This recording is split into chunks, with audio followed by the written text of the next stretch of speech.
him. I want to watch the news. Are you making headway at least? This is the news.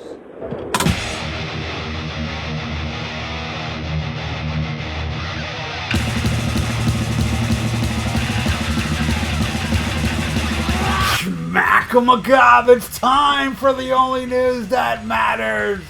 And in a recent chat with Audacity Check-In, Mötley Crüe's guitarist Mick Mars opens up about why it took him over 4 decades to launch his first solo project.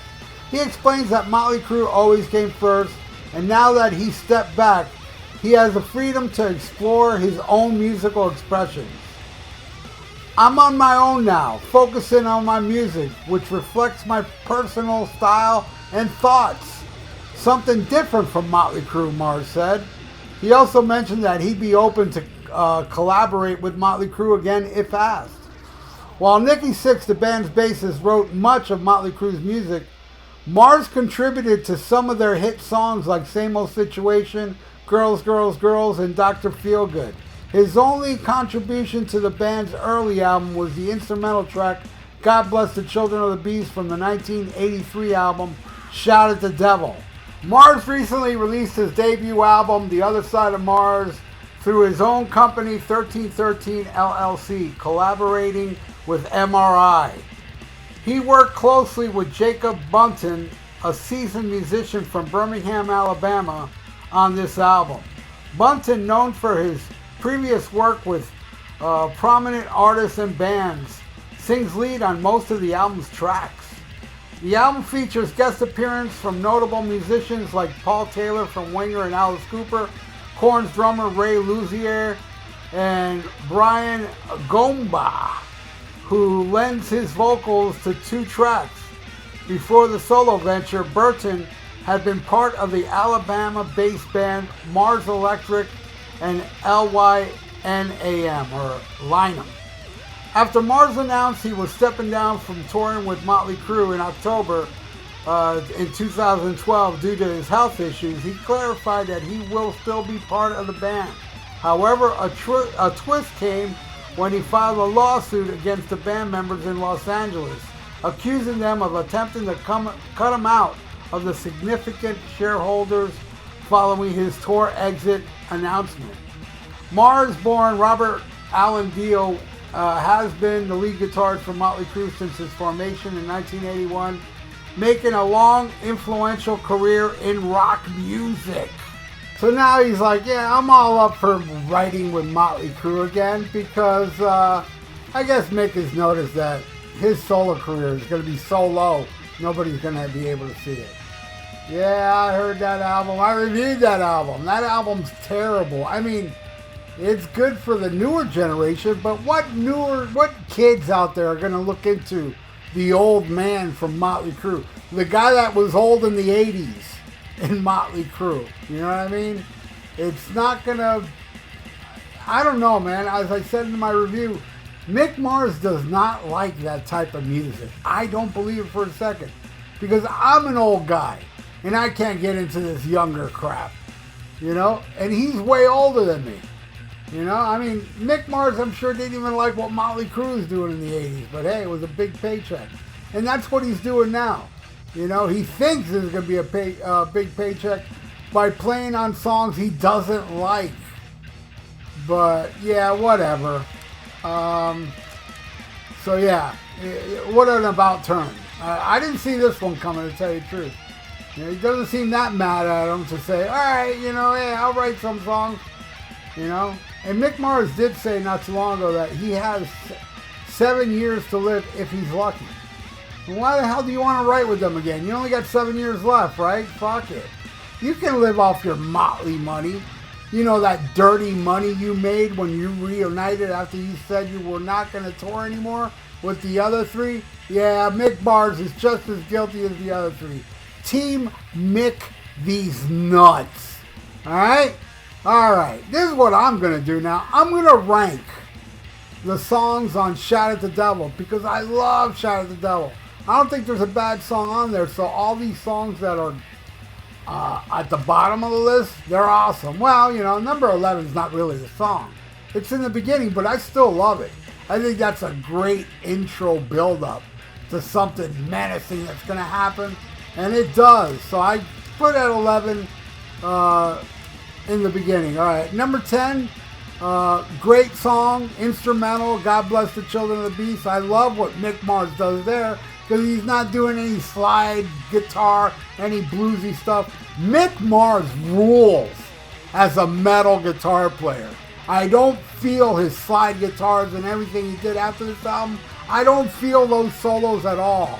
I feel these solos, metal solos. And this is a great, instrumental where he doesn't do anything bluesy. It's all metal. Love it. Mellow, but metal. All right, number 9. A lot of people would have this higher on the list, and I still love the song. I just like 8 of them more. Looks to Kill, the first single. I think it's great. I have nothing bad to say about it. The only thing I got bad to say about it is that I like 8 songs more. All right, number 8, a great cover of Helter Skelter. I think they did an awesome cover. I prefer the Beatles. Not a lot of people do. I grew up with a lot of people saying, nah, Motley's version is better. And hey, man, that's cool because it's a badass version. So that's at number 8, Helter Skelter. All right, number 7, Danger. I think this song is Vince Neil's greatest vocal performance, coming up with my number 1 song on this album. I think, Vince Neil Exposed, that solo album, he sang his ass off. A lot of people think Vince Neil sucks, this and that. Yeah, he does live, but I think he rules on these albums. So, Danger, yeah. All right, number 6, 10 Seconds to Love, the Sleaze song on this. And, when this was new, God. People talk about free love in the 60s and stuff. Man, in the 80s, around 83, around this time, 83, 84, boy, was it easy to get laid back then. Extremely easy to get laid. Thanks to songs like 10 Seconds to Love. All right, at number 5, Knock 'Em Dead Kid. Man, makes me think that maybe Matthew Trippy was right.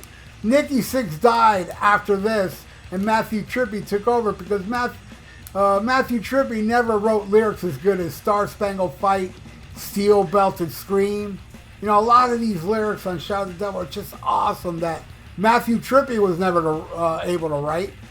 Knock 'Em Dead Kid at number 5. At number 4, Bastard. Ooh. Fast-paced, crazy, love the drumming. Out go the lights, in goes my knife. Come on, that shit rules. Matthew Trippy can't do that. Bastard at number 4.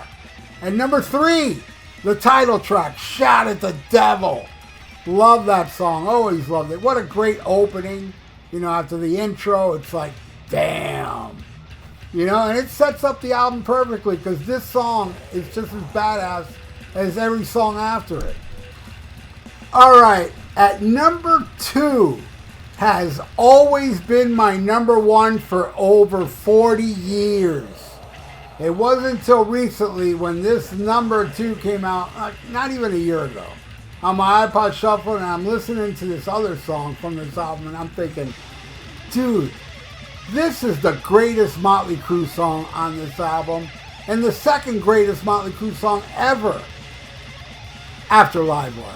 So at number 2, which has always been my number 1, is Red Hot. Red Hot has always been my number 1. But man, recently I've changed my tune, but I still love Red Hot. As you can see, it's way up at number 2. But at number 1 is Too Young to Fall in Love. That song blows my mind. And what I was talking about earlier, Vince's greatest vocal performance on Danger and the solo album Exposed, but also this song.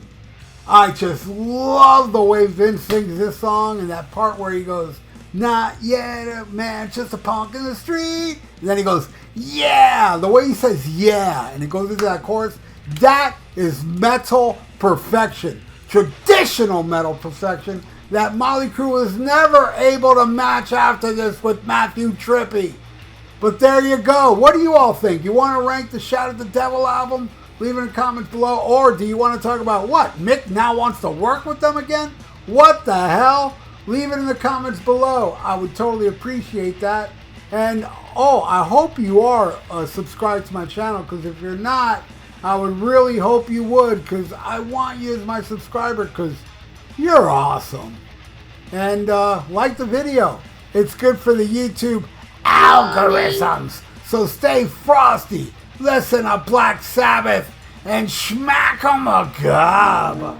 Farewell and adieu to you fair Spanish ladies. Farewell and adieu, you ladies of Spain. For we've received orders for to sail back to Boston. And so never more shall we see you again.